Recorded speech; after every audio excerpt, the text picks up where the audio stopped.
Muy buen día, amigos. Estamos nuevamente con ustedes en otro episodio más del Hubiera Sí Existe. Hoy tenemos como invitado a un amigo y colega, una autoridad en el mundo del retail, Moisés Galindo, con quien exploraremos qué hubiéramos hecho para tener un México más saludable y sustentable, y nos vamos a remontar a varias décadas atrás, entre 3 y 4 décadas. Pero ya empezaremos con él eso en un momento más, después de que yo lea su semblanza. Moisés, o Moy, como le decimos muchos de los amigos de Moisés, es un disruptor que ha revolucionado el retail en Iberoamérica, además de crear la primer tienda del futuro en América Latina. Es consultor y conferencista que ha diseñado, desarrollado e implementado, que es lo más importante, tecnologías y software que potencian y redefinen el futuro del sector del retail. Además, comparte sus conocimientos y experiencias en sus columnas Consumidor Inteligente, en la editorial de negocios y en Innovarte de Grupo Reforma. Participa educando a las nuevas generaciones del Centro de Comercio Detallista en el Tecnológico de Monterrey, y ahora además ha fundado y lidera la Retail University.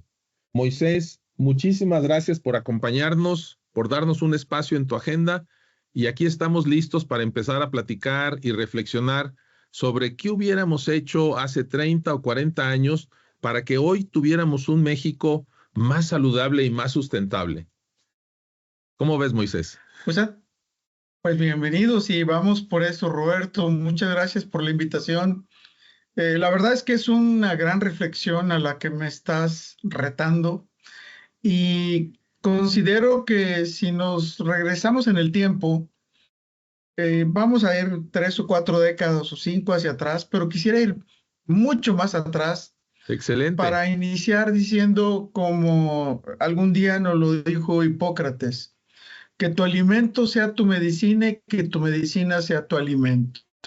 Si pensamos en el tiempo hace 5 o más décadas, muy probablemente la mayoría de los alimentos que estaban disponibles eran orgánicos o eran productos que fueron cultivados o animales que fueron criados sin ningún tipo de químicos o fertilizantes o cosas que les impidieran una forma natural de desarrollo.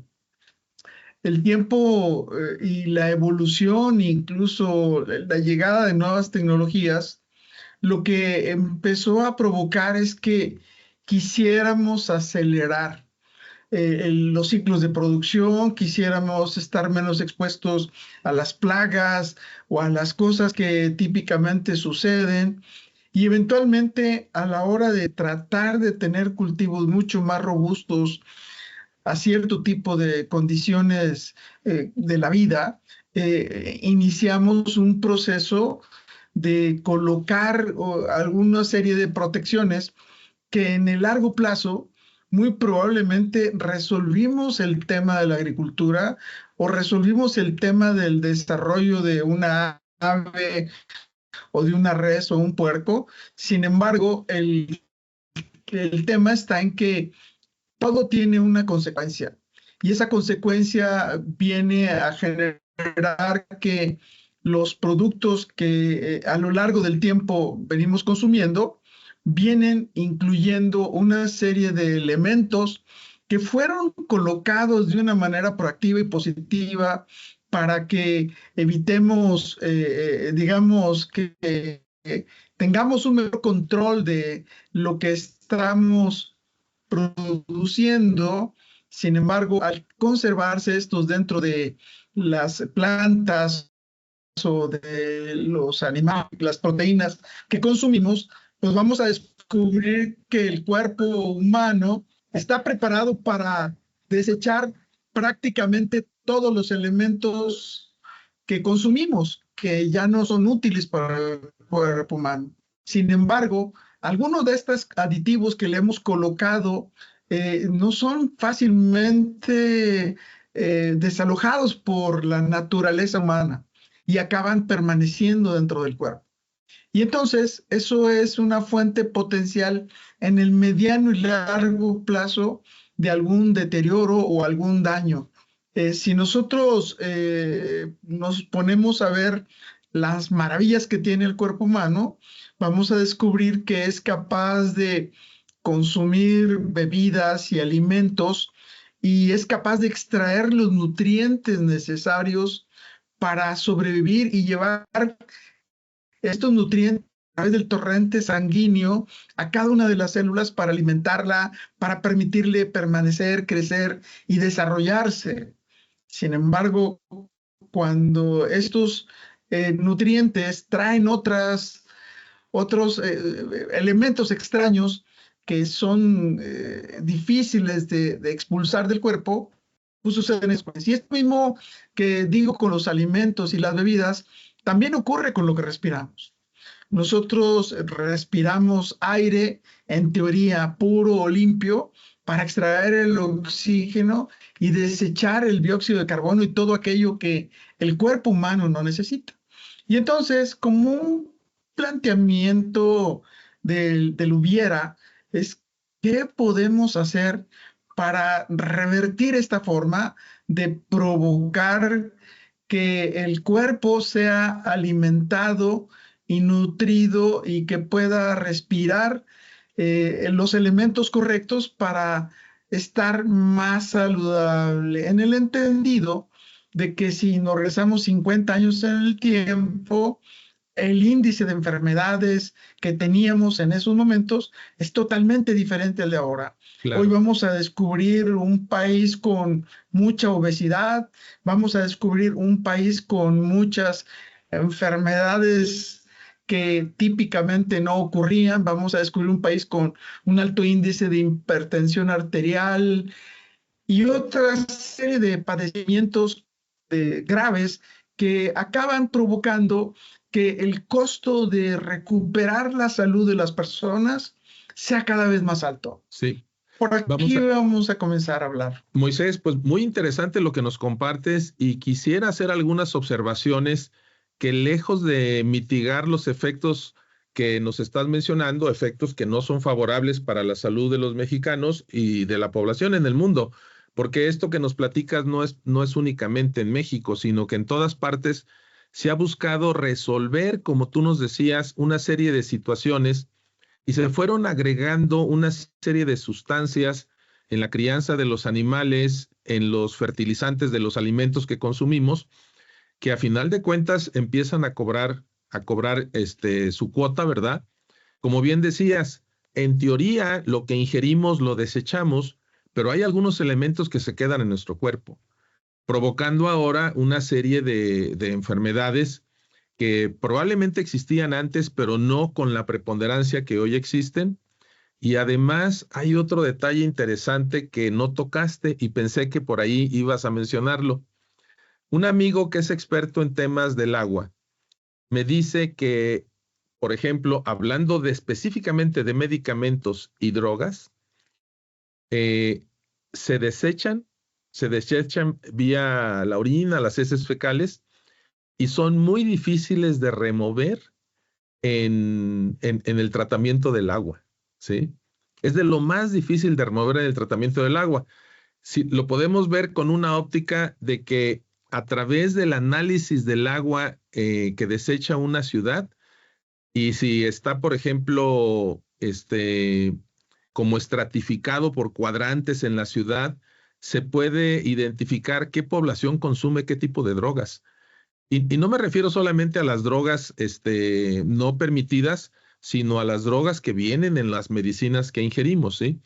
Eso es algo interesante, que es una pista que probablemente muchos gobiernos no tienen, de que ahí se puede detectar qué está consumiendo la población, ¿no?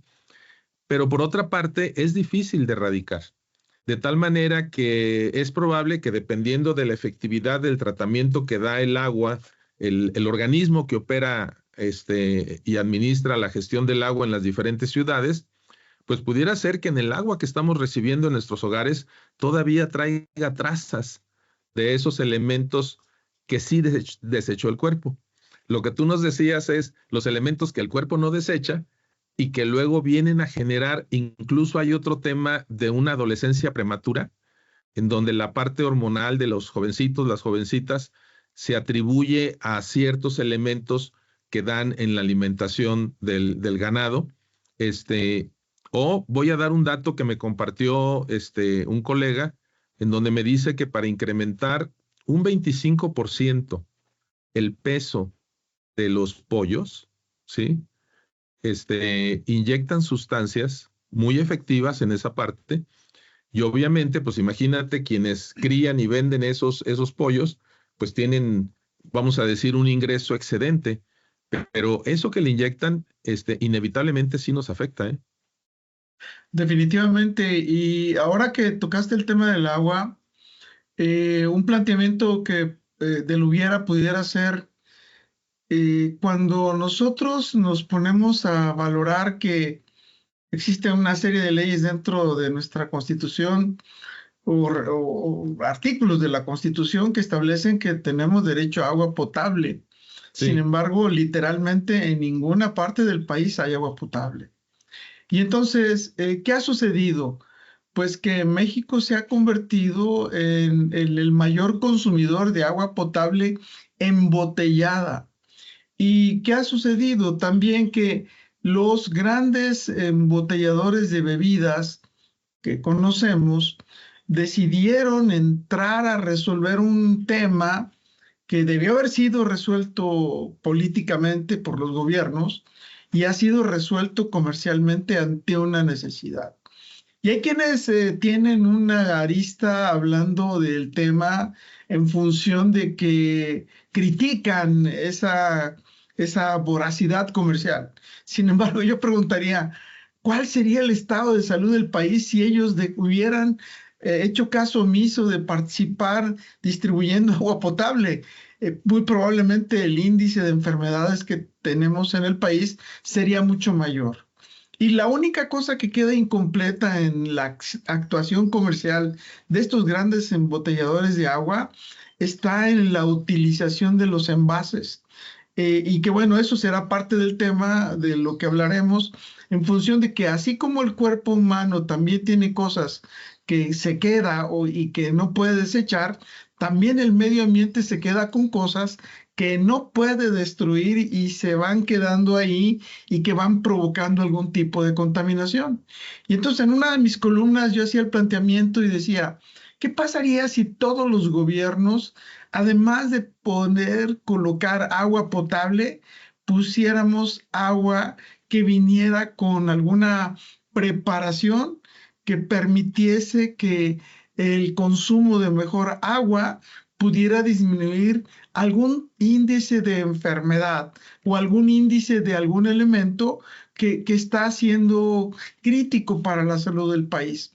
Y en el contexto de que yo soy de los que cree que es mejor invertir en una mejor alimentación que un mejor sistema de salud, porque al final de cuentas es claro. mucho más fácil prevenir que Prevenir, reaccionar. Si sí, nosotros vemos los índices de ganancia de los grandes laboratorios y de las compañías de seguros, están 3 o 4 o hasta 6 veces más que las ganancias de una compañía comercial que distribuye alimentos como los supermercados o claro. las tiendas de conveniencia y todos estos formatos donde se distribuyen alimentos. Y en este contexto también me gustaría hablar de cómo hemos hecho un tema grave de algo que pudimos haber resuelto de una manera mucho más sencilla. En estricto sentido, todos los alimentos y bebidas que consumimos son dañinos o son sanos. Lo que hace que se conviertan de buenos a malos es la cantidad y la frecuencia de consumo. Incluso hasta el agua potable en exceso hace daño.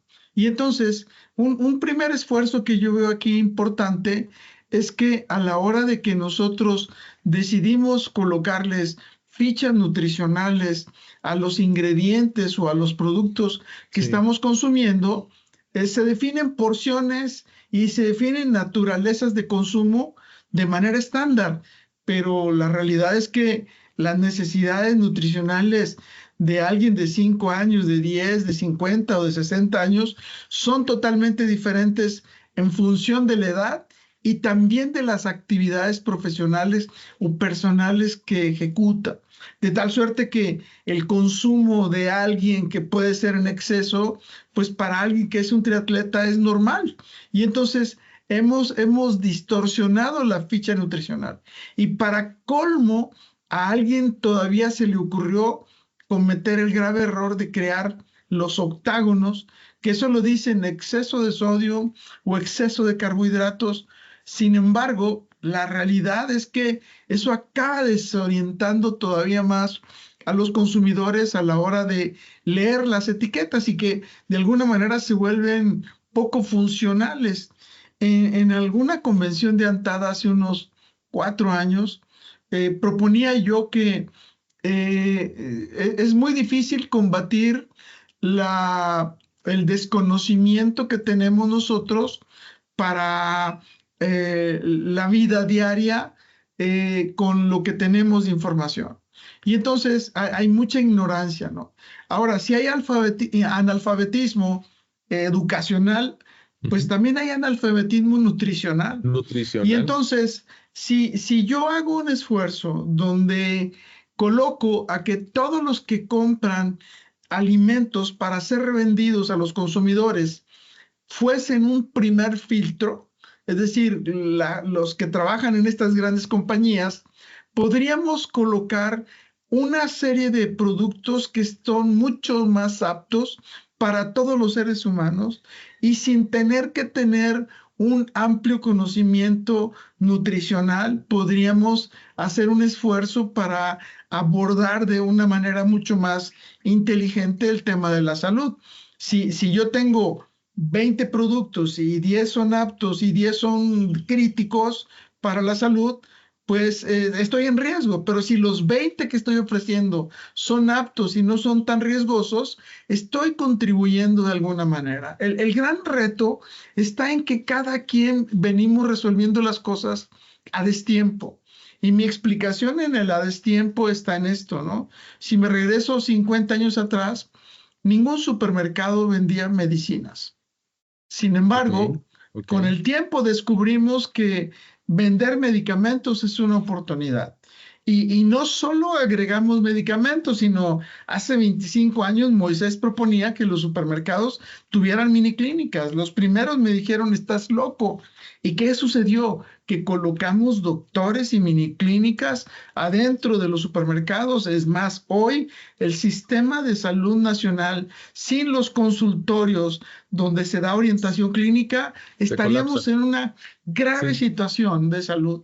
Y entonces yo digo, cuando hace 15 años empecé a promover que en vez de promotoras en los supermercados o donde vendemos alimentos, tuviésemos nutriólogos, me dicen, ¿estás loco? Les digo, no, les voy a dar el ejemplo. Si ya fuimos capaces de meter a un doctor adentro de un supermercado, es mucho más sencillo colocar a una nutrióloga y proceder a construir desde el diseño de lo que está consumiendo cada persona en una familia, que se vuelva mucho más inteligente. Y algo que también ha sucedido en el tiempo, hace 50 años, todos los que se sentaban a la mesa en una casa consumíamos exactamente lo mismo. Sin embargo, en el momento que hay más oferta y disponibilidad y la posibilidad de personalizar la alimentación, se vuelve un menú individual en cada caso. Y entonces vamos a descubrir que cada quien consume algo diferente. Difícilmente ahora se comparten los alimentos. Y eso acaba provocando una mayor distorsión a la hora de hacer la lista de compras para una casa. Y por otro lado, los empaques y los volúmenes que comprábamos eran un tamaño mayor. Y ahora cuando hay un consumo menor y personalizado, se vuelve mucho más difícil resolver esto, ¿no? Y entonces necesitamos cambiar los scripts de vida. Cuando hablamos de inmediatez y las compañías de supermercados me ofrecen una entrega en menos de una hora, yo creo que muchas veces cuando tenemos ese antojo, difícilmente estamos pensando nutricionalmente, difícilmente estamos pensando con una visión mucho más de trascendencia porque estamos pensando en la transacción. Y la realidad es que nosotros deberíamos de plantear al revés. Yo podría planear qué voy a desayunar y comer y cenar los siguientes 15 días. Y en función de eso, ordenar cada 2 o 3 días los productos frescos para estar consumiendo algo mucho más fresco, sin procesar, sin tener conservadores y sin tener estos elementos. Y esto a lo que nos podría llevar es a un modelo de suscripción de compra de alimentos dentro de los supermercados. Yo hago esta analogía. Cuando yo comparo una compañía de supermercados en México que ofrece entrega en menos de una hora, pues hay un alto índice de productos que son negados porque no hay disponibilidad. Otra de las cosas que hacemos es que tenemos un costo logístico profundamente alto. O sea, no puede ser que una persona esté entregando de pedido en pedido de 3 o 4. Logísticamente es muy costoso. Y quien acaba absorbiendo esto es el consumidor, porque al final paga por eso, aunque me digas que es la entrega gratis. Claro, claro. ¿Y qué pasa cuando yo hago una programación en mis entregas? En Chile, Jumbo tiene un proyecto donde ellos hacen entrega a domicilio y la cantidad de compra promedio de un cliente es de 3 a 4 veces por semana. Y eso significa que 3 o 4 veces a la semana tiene el pollo fresco, las verduras frescas, el salmón, el atún, la carne, lo que está consumiendo las personas. Y entonces hace mucho más sentido tener una suscripción. Pero bueno, tiene más aristas. Cuando nosotros pensamos en el diseño nutricional personalizado, pues cuando observamos estos robots de preparación de alimentos como los Thermomix, quien lo usa al pie de la letra, hace su planeación de qué va a desayunar, comer y cenar, con qué receta los siguientes 15 días. Y cada 2 o 3 días me saca la lista de compras. Y esto es como el siguiente paso. Además de esto, en ese siguiente paso, hay algo que en el caso de la moda textil sucedió en 1930, cuando surge el prêt-à-porter, es decir, dejar de vender telas, cierres y botones para vender prendas listas para ser usadas. Y el contexto en alimentos yo le llamo el prêt-à-manger. Está listo para consumirse o comerse o prepararse, ¿no? Hay una compañía, y cada vez más lo vamos a ver más frecuentemente ya en algunos supermercados en México, de productos que son prêt-à-manger. En la zona de ensaladas vamos a ver una ensalada toscana que está lista para ser consumida. Solo la abro, le pongo el aderezo, los crutones y listo. Entonces el prêt-à-manger viene como una gran evolución. Vamos a dejar de ser tiendas de ingredientes para vender productos prácticamente listos para ser consumidos o preparados en el momento. Blue Apron es una de estas en Estados Unidos y en México ya encontramos en algunos supermercados donde ya puedes comprar una brocheta lista para ser consumida o vas encontrando productos que están en la última etapa para ser preparados dentro de la casa. Y entonces esto va a provocar una transformación que nos va a llevar a consumir productos más frescos. Cuando yo comparo lo que nosotros comemos con lo que come un pescado cuando estoy buceando un pez, cuando estoy buceando en Cozumel, yo me pregunto, ¿por qué no hay peces gordos? ¿Por qué los peces todos se ven jóvenes? ¿Por qué todos tan ágiles?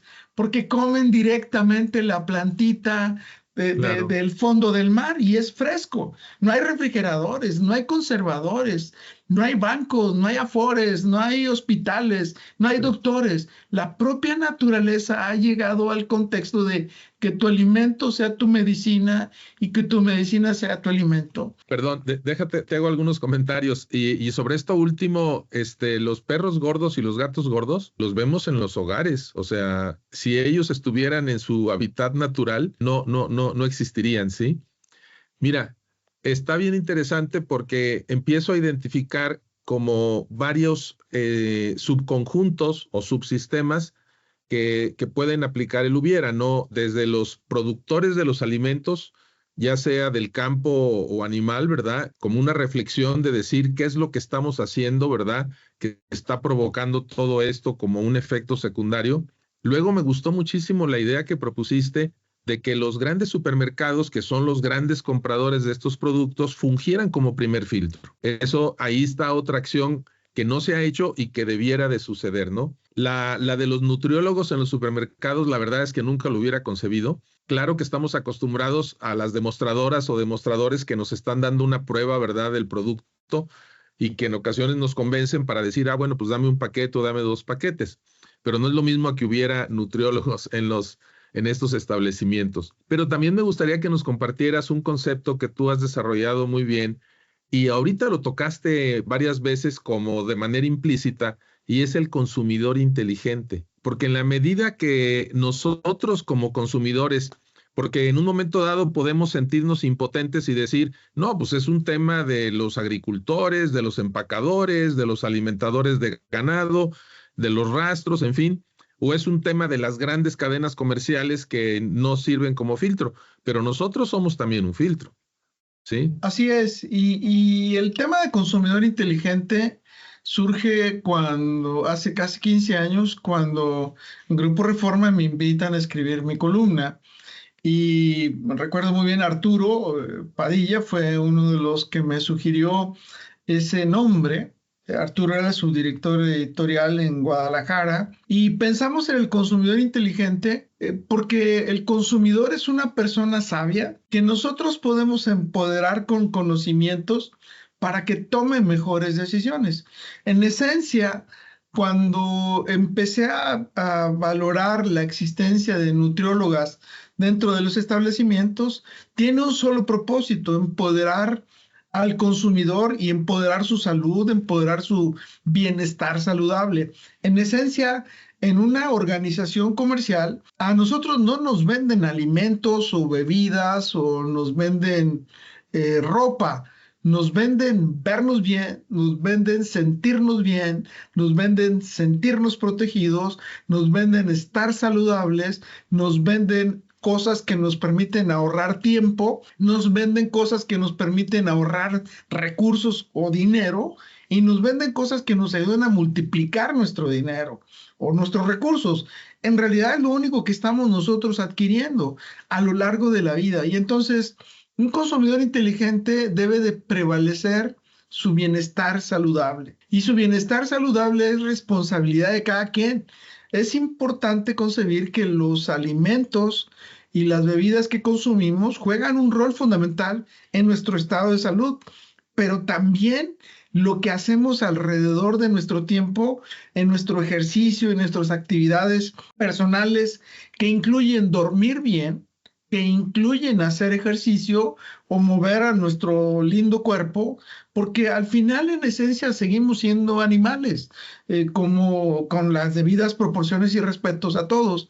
Y entonces en las macrotendencias que yo hablo, una de la más importante es humanizar. Y en la humanización debemos de pensar en mejores bebidas, mejores alimentos, mejor aire, mejor educación y mejor todo aquello que permita que yo, el segundo contexto es que viva en bienestar saludable. El tercer elemento es que esté empoderado con conocimientos y elementos para tomar decisiones.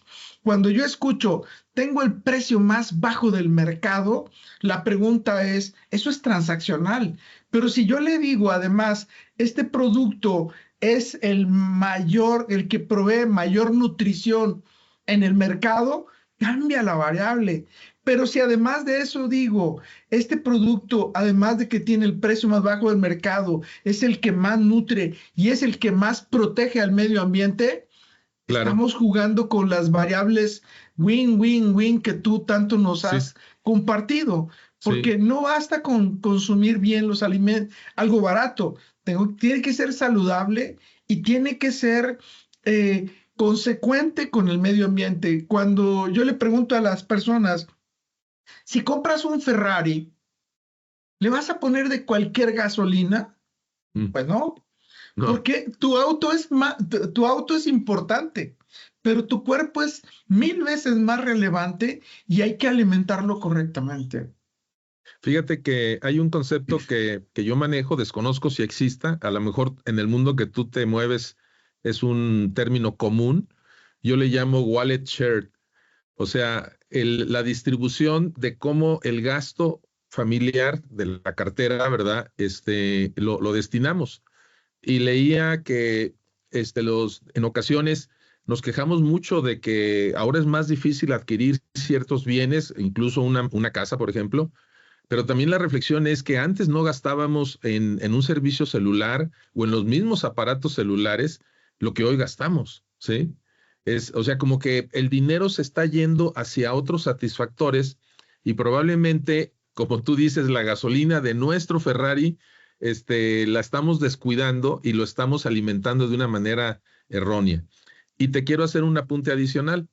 Ayer estábamos en familia, incluyendo los nietos, en un centro comercial aquí en León, Guanajuato, y de repente pues necesitábamos comprar agua para los pequeños y también para los grandes.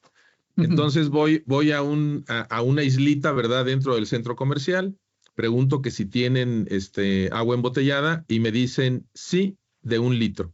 O sea, esa es la única presentación que tienen, ¿sí? Como diciendo, pues la simplificamos, o sea, ¿para qué tan complejo, tantos tamañitos, verdad? 1 litro, pues si lo quieres, lo tomas o no. El precio del litro, 28 pesos. Eso es aproximadamente la mitad de lo que cuesta un garrafón. O sea, si yo Así hubiera es. comprado 2 litros, es lo que me cuesta un garrafón de 19 litros, ¿no? Incluso de la misma marca de la botellita que me entregaron. Me llamó la atención y se lo platiqué a mi nieto de 5 años. Hice que él lo leyera, que está empezando a leer. Le dije, mira, lee lo que dice aquí. Y lo que decía es, este envase no agrega nuevo plástico al planeta, que es una forma elegante de decir que está hecho con plástico reciclado. En el envase también hay elementos, como tú dices, o sea, estoy comprando un producto que es sano, que me nutre, pero además esta empresa se está ocupando, no preocupando, sino ocupando de cuidar el planeta, de cuidar el medio ambiente. También hace años me tocó interactuar de refilón en un proyecto que nunca activamos con un productor de galletas y me hablaban de que estaban trabajando en un ratio o en una razón de qué volumen es el producto contra el volumen del empaque. O sea, para decir, oye, aquí está un empaque que 50% es producto y el 50% pues es aire, empaque, unicel o no sé qué tantas cosas le ponen, ¿no? Entonces decían, no, necesitamos aumentar el porcentaje de tal manera que sea menos empaque y más contenido del producto, que también eso reduce el consumo en este caso, de papel o de cartón, ¿verdad? Que eventualmente también nos hace un planeta o un país menos sustentable. Fíjate que con los temas que estás abordando, me recordaste algo. Esa misma botella de agua, dependiendo de dónde la compres, tendrá un precio diferente. Sí, Y también, si tú esa la compras en un aeropuerto o en un hotel de lujo, te va a costar $5 o 5 euros. sí, Cuando mi sí. hija estaba recién nacida y que desde entonces había necesidad de viajar, lo que el doctor nos recomendó fue que le preparáramos la leche con agua Evian, porque había Evian en muchos lugares y no le íbamos a cambiar la química de cómo Mm. estaba siendo preparada su leche. Y al final, el comentario al que quiero llegar es a esto. También hay otra cosa que ha encarecido la vida del consumidor inteligente. Es en la medida que vivimos en comunidades más grandes como las ciudades, todo se vuelve más caro. Yo puedo ir a desayunar con 150 pesos, 4 personas, bueno, cenar en Mazamitla, ¿no? Sí, Sin en una embargo, fonda. así es, si yo voy a una ciudad un poco más grande como Ciudad Guzmán o como Guadalajara o la Ciudad de México, los precios van creciendo exponencialmente. Otro elemento que también nos acaba mucho es que el ser humano, en la medida que se ve expuesto a nueva tecnología, descansa menos. Cuando el primer gran salto que se da es cuando aparece la energía eléctrica. El ser humano, en vez de dormirse temprano, pues ahora cuando aparece la energía eléctrica hay luz y se duerme más tarde, aparece el radio y más tarde, aparece la televisión más tarde, aparece el internet más tarde, aparece los dispositivos móviles más tarde, aparece todo, nos está distrayendo en un lado y en el otro. En paralelo con una gran ciudad, los seres humanos gastamos mucho tiempo en traslado y eso solo ocurre en las grandes ciudades. Hace tiempo, en 2018, escribí una columna que se llamaba De Sao Paulo a Estocolmo y lo que analizaba yo un poco era el tiempo que gasta una persona para trasladarse desde su casa al trabajo y regresar. Y comparaba lo que cuesta el metro en la Ciudad de México, en Sao Paulo, Estocolmo, en Madrid y otras ciudades. Y lo que yo acababa descubriendo, y le preguntaba a las personas, ¿tú pagarías entre 4 y 5 euros por trasladarte de tu casa, ida y vuelta por día? Dice, no, pues es carísimo. Dice, no, yo prefiero pagar el metro como en la Ciudad de México, que son como 50 o 60 centavos de dólar. Claro, si yo solo estoy viendo el costo, pero si le agrego la variable tiempo, ¿qué va a suceder? Que voy a tomar un micro, voy a caminar, voy a tomar un micro, el micro a la estación del metro, me traslado en metro, luego me bajo del micro y voy a mi trabajo. Yo tenía colaboradores que en Ciudad de México gastan entre 3 y 5 horas diarias en traslados. Y entonces estas personas no alcanzan a descansar bien. Y esa es otra de las grandes variables que podríamos corregir, ¿no? Y que lejos de estar construyendo más obras viales o más líneas del metro o avenidas mucho más anchas y más rápidas, la realidad es que hay que construir alrededor de las grandes ciudades, ciudades satélites o detonar otras poblaciones con las facilidades necesarias que permitan mantener a las personas en su lugar. En algún momento algún gobernador de Jalisco, yo le dije, ¿por qué no colocas una universidad en Mazamitla? Se me quedó quieto diciendo que, ¿de qué me estás hablando? Pues Sí. de que las personas se queden en su lugar. Imagínate una escuela de agricultura o de ganadería o de tecnología en el bosque para que las personas se detonen en su hábitat y en su ecosistema. Entonces, en el hubiera, además del tema de alimentación, está el tema de rediseño de las ciudades, porque es mucho más difícil tener sistemas de agua, de distribución de agua eficientes o de energía eléctrica en estos grandes lugares. Y además de esto, pues nos despierta, ¿no? Y yo quiero hacer una analogía de de que tu alimento sea tu medicina y que tu medicina sea tu alimento. Una de las grandes compañías de México que tiene miles de tiendas de conveniencia, ahora tiene miles de farmacias. Fíjense cómo estamos hablando de lo mismo, que tu alimento y tu medicina. Lo único que hace falta resolver es conectarlos, que el alimento se convierta en medicina y que la medicina sea nuestro alimento. Y en este contexto, pues necesitamos decir que el Ferrari en el cual vivimos cada quien tiene que ser correctamente alimentado, tiene que ser alimentado en ritmo, en tiempo. Ahora esta mañana cuando me levanté pensando en esta charla, yo decía, además de que sea bien alimentado, tiene que hacerse en el tiempo necesario, con las pausas necesarias. En Suecia hay las famosas ficas.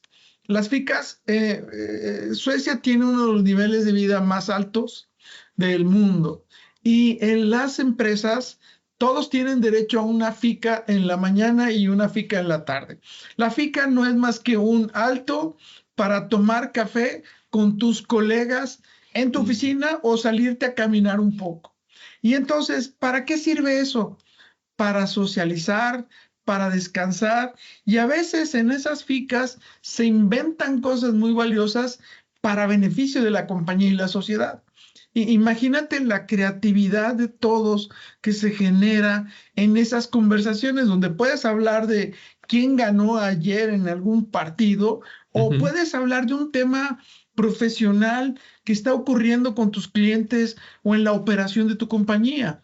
Y entonces, estos cambios, todos tienen un solo propósito: que viva mejor el consumidor inteligente, en donde hay tanta responsabilidad del medio ambiente como los proveedores del ecosistema y en cada quien. Y yo creo que cada quien tiene que aprender a valorar esto que nos dice Rumi. En esencia, todos los alimentos y todas las bebidas en exceso hacen daño. El tema es que necesitamos aprender a disfrutar las porciones correctas y que van variando a lo largo de nuestra edad. Queremos seguir comiendo lo mismo que cuando teníamos 15 años o queremos seguir ciertos patrones de vida, y la verdad es que todos nuestros días son diferentes. Algo que nosotros debemos de valorar muchísimo es esa posibilidad de que es cierto que el ecosistema me ofrece una serie de productos que potencialmente me pueden dañar. Está en mí dosificarlos correctamente y sobre todo la variación. Imagínense qué aburrido sería desayunar y comer todos los días la misma gasolina. No, cambiamos de gasolina. Claro. La proteína hoy puede ser salmón, mañana atún, mañana carne, pasado pollo. O sea, hay que crear rutinas. Yo personalmente dedico un día a comer siempre pescado, dedico un día a comer carne, dedico otro día a pollo, dedico un día a comer mucho más verduras y frutas. ¿Para qué? Para distribuir el riesgo de no saturarme por estar consumiendo siempre lo mismo. Y eso al final nos lleva a un hubiera que está totalmente en nuestro control, como tú lo has comentado. No, muy fabuloso. O sea, salieron un montón de aprendizajes y de acciones que esperemos que al momento de difundir esta grabación va a publicarse como podcast y como video podcast. Llegue a esos oídos y a esas empresas que también pueden tomar decisiones y a miles de personas. Cuando hablaste del tema del traslado de la casa al trabajo y la cantidad de tiempo que invierten las personas, eso también está afectando a la calidad de la alimentación, ¿eh? Porque ya comemos en 15 minutos en unos tacos que están afuerita ahí de la oficina o del trabajo, o llevamos algo que calentamos en un horno de microondas, pero realmente no estamos teniendo el tiempo, la nutrición, lo que necesitamos.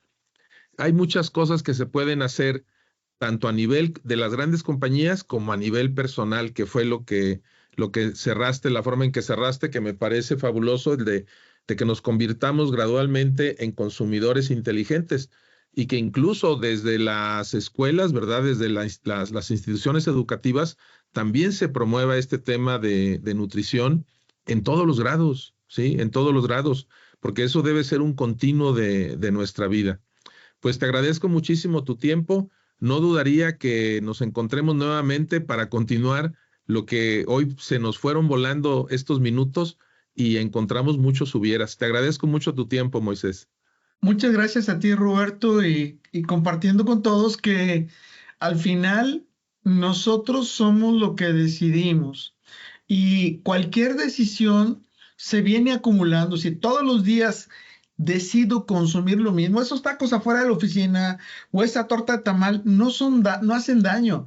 El problema es comerle todos los días. Todos los días. Sí. Y así es donde pues cada quien va a tener que encontrar cómo nutrir con esa gasolina mental, espiritual y física a cada cuerpo. Gracias y nos vemos pronto. Nos vemos pronto, gracias. Este fue un episodio más del Hubiera Sí Existe. Sigamos en contacto, amigos, y nos leemos en los comentarios. Gracias, hasta luego.